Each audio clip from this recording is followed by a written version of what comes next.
Start करने से पहले वीडियो को लाइक और चैनल को सब्सक्राइब करना मत भूलना। बस इंट्रो के लिए इतना ही था। Let's start random fact.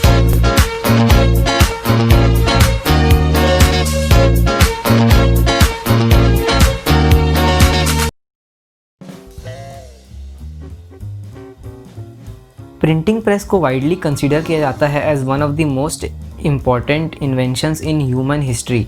Century से प्रिंटिंग का यूज़ करते करते टेक्निक्स को काफ़ी बार बदला गया है। एक टेक्निक जिसका नाम है लेटर प्रेस प्रिंटिंग 1900s में काफ़ी यूज़ हुआ करती थी, जो अब कम होने लगी है। इसमें स्मॉल मेटल प्लेट्स यूज़ होते थे जिसमें मूवेबल कैरेक्टर्स कार्व्ड रहते थे। अब इनको ऑर्गेनाइज्ड रखने के लिए ये स्टोर्ड रहते थे टाइप केस में। टाइप केस होता है वुडन बॉक्स जिसमें सेक्शंस होते हैं अलग अलग लेटर्स और कैरेक्टर्स के लिए। अब ट्रेडिशनली इसका डिज़ाइन ऐसा था जिसमें अपर केस लेटर्स स्टोर होते थे अपर केस सेक्शन में, जो कि ऊपर रहता था लोअर केस लेटर्स के। तो यहाँ से हमने बोलना स्टार्ट किया अपर केस और लोअर केस। सिमिलरली हमारे कीबोर्ड में होता है शिफ्ट की, क्योंकि टाइपराइटर्स में अपर केस लेटर्स को यूज़ करने के लिए मेटल असेंबली को मैकेनिकली शिफ्ट करना पड़ता है। 15 अगस्त 2020 को 7:29 PM या 1929 आवर्स पर महेंद्र सिंह धोनी ने इंस्टाग्राम पर अपनी रिटायरमेंट अनाउंस की।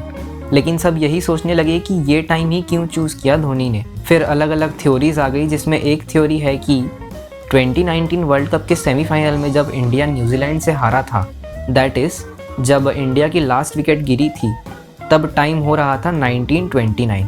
और दूसरी थ्योरी में बोला गया है एंजल नंबर के बारे में। Angel number sequence of numbers होते हैं जिनमें हर नंबर का कोई मीनिंग होता है। अब धोनी सुपरस्टिशंस में बिलीव करते हैं या नहीं मुझे नहीं पता, या फिर हो सकता है कि उन्होंने पोस्ट पर कैप्शन नॉर्मली लिखा हो और जिस टाइम पर पोस्ट किए वही टाइम डाल दिया हो। अब बात करते हैं सिटकॉम्स में सबसे पॉपुलर सिटकॉम की, जो हर किसी ने देखा होगा, फ्रेंड्स।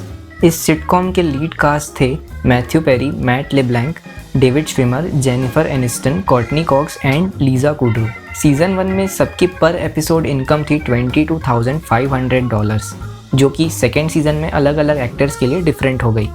थर्ड सीज़न में सबके डिसाइड करने के बाद इनकम फिर से सेम हो गई और बढ़ाई गई।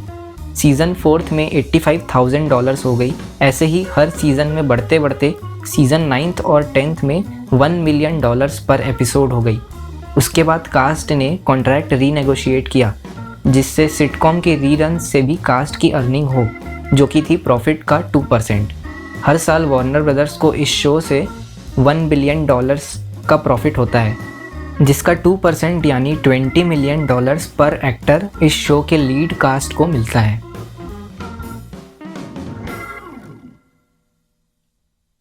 अर्थ, इस टॉपिक के ऊपर पूरी वीडियो बनी है। अर्थ का कलर ब्लू है ये सबको पता है, क्यों है ये भी सबको पता है। लेकिन मार्स का कलर रेड क्यों है? मार्स कवर्ड है आयरन ऑक्साइड के लेयर्स से। आयरन ऑक्साइड के कारण ही हमारा ब्लड रेड कलर का दिखता है, इसलिए दूर से मार्स रेडिश दिखता है और पास से थोड़ा बटर स्कॉच कलर का दिखता है। मेरी ऑडियंस, क्या कभी ब्राइट लाइट को देखकर छींक आई है? फॉर एग्ज़ाम्पल, कभी सीधा रूम से निकल के धूप में गए हो तो अचानक छींक आई हो। स्टैटिस्टिकली 18 to 30% लोगों के साथ ये होता है। मैं भी इस कैटेगरी में आता हूँ। बाकी लोगों को इसका कोई आइडिया नहीं है। इस फिनोमिनन को कहते हैं फोटिक स्नीज रिफ्लेक्स, और ये क्यों होता है साइंटिस्ट इस बारे में श्योर नहीं है।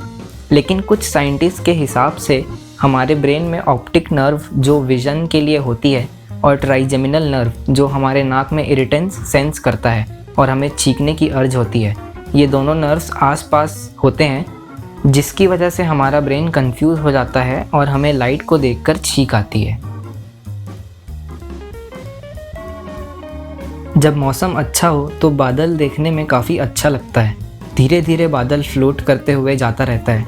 देखकर लगता है बादल एकदम वेटलेस होगा, तभी तो उड़ पा रहा है ना। पर बादल जितना दिखता है उतना हल्का होता नहीं है। एक्चुअली बादल का वेट बहुत ज़्यादा होता है। ऑन एन एवरेज एक बादल का वेट अराउंड 5 लाख किलोग्राम होता है। बहुत से लोगों को शार्क्स के बारे में सोचकर डर लगता है और बाकी लोगों को शार्क्स इंटरेस्टिंग लगते हैं।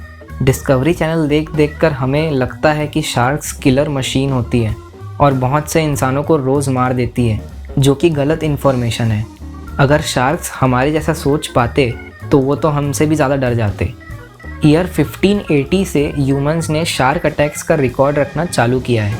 तब से लेकर अभी तक अराउंड 550 ह्यूमंस शार्क अटैक के कारण मर चुके हैं। अभी के टाइम में देखा जाए तो साल में ऑन एन एवरेज 3 से 4 ह्यूमंस शार्क अटैक के कारण मरते हैं। वहीं world wide humans on an average 11,415 sharks को मार देते हैं एवरी सिंगल आवर।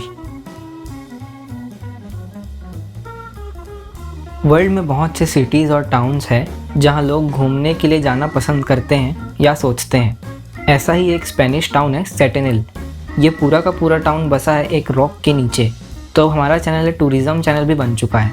इस टाउन का नाम लिया गया है स्पेनिश वर्ड सेप्टेम निहिल से, जिसका मतलब है 7 टाइम्स नो। इसके पीछे हिस्ट्री ये है कि कैथोलिक रूलर्स ने 7 बार कोशिश की थी इस टाउन पर कब्जा करने की, जिसमें 7वीं बार में कैथोलिक सक्सेसफुल हुए। एक एडल्ट ह्यूमन बॉडी में होते हैं 206 बोन्स, जिसकी वजह से हम कुछ भी कर पाते हैं, वरना इन 206 बोन्स का 25% यानी 52 बोन्स हमारे लेग्स में होते हैं। सोचने में अजीब लगता है क्योंकि 25% भी बड़ा प्रपोर्शन होता है, लेकिन ज़्यादा पावर भी हम पैरों से ही लगा सकते हैं। कूद सकते हैं, दौड़ सकते हैं, टाइगर श्रॉफ बन सकते हैं और भी बहुत कुछ। बे ऑफ बंगाल में एक आइलैंड है नॉर्थ सेंटिनल आइलैंड। ये आइलैंड अनटच्ड है, मतलब बाहरी दुनिया से बिल्कुल वाकिफ़ नहीं है। ऐसा नहीं है कि कोशिश नहीं की गई है, इन लोगों से कांटेक्ट करने की बहुत बार कोशिश की गई है, लेकिन यहाँ के रहने वाले सेंटिनलीज पीपल ने वायलेंटली बाहरी लोगों को भगाया है। प्रोबेबिलिटी है कि इन लोगों ने अब तक फायर ना प्रोड्यूस किया है ना ही कंट्रोल। सेंटिनलीज पीपल को एग्जिस्ट करते मोर देन 60,000 ईयर्स हो चुके हैं और इनको अभी तक नहीं पता है कि we can fly, we have computers, ice cream, Tarak Mehta, Gopi Bahu, dankest of the dankest memes, space और पॉसिबिलिटीज़ एलियन की। पर फिर उनके लिए तो हम लोग ही एलियंस हैं।